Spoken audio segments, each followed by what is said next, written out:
The digital sun rays crept across Bryce's face.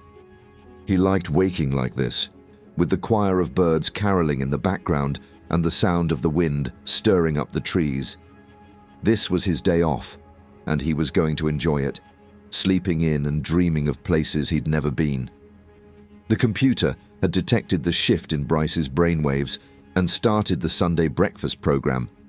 A minted mocha latte was brewing in the pot, and Instabagels with eggs and bacon was on the menu by the window table. Finally, Bryce couldn't stand the luring aroma anymore and dragged himself over to the waiting buffet. He leaned back, sipping his favorite mug while enjoying the scenery. He could smell the grass in the lush wind that graced his hair. The flowers painted the meadow a grand Monet, and behind that, a systematically arranged forest of apple trees stood in silhouette in front of the blue and turquoise Lake Brienz.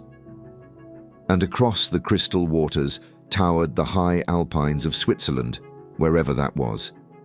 Bryce had never been to Earth, but these sceneries had made him start saving for a trip. Stations like this were wall to wall, and people lived like stacked beer cans in a storage room. It was a noticeable price difference to get a shack with a digital window, realistic scenery projection in 3 dimensions with temperature simulation, sound and wind, and even smell now in the latest editions. A room with a view, as they said. But it was worth it to Bryce. It had almost become a hobby of his, browsing through the newest scenery files and reading about the locations. And it did leaps for the sanity of living in a rotating tin can in a dark corner of space. Bryce reminisced his very first planet-side experience as he sipped on his latte. It was like nothing he'd ever felt before, walking on dirt and stone and gravel, the ground displacing underneath his boots, making footprints behind him. It was a grim-looking, terraformed colony, muddy and damp, but the vast space that opened up around him as he disembarked the ship had made the deepest impact on him. The wind flooding over him, clouds sailing past overhead, and just being able to see the horizon where the planet curved downwards. He had to find a scenery with a distant horizon for his next view.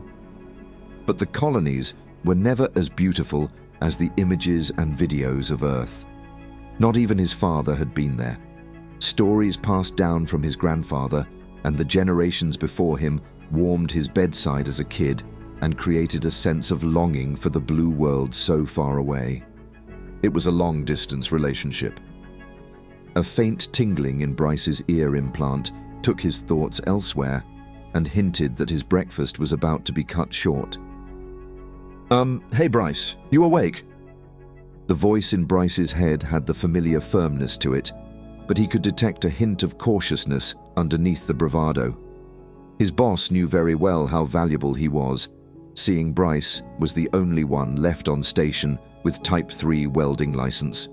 So he trod carefully. "Good morning to you too, Nick. Calling to tell me to enjoy my day off?" he answered with a grin. The Swiss Alps had put him in a good mood. "Sorry to ruin your tea time, Your Majesty, but some drunken jockey clipped the rotator assembly on the way out, and we've sprung a leak in Sector D." Bryce pulled up the exterior camera for D Sector in the window, replacing the Garden of Eden with a scarred metal construct floating on top of the blinding darkness of space. "Yeah, I see it. I'm on my way."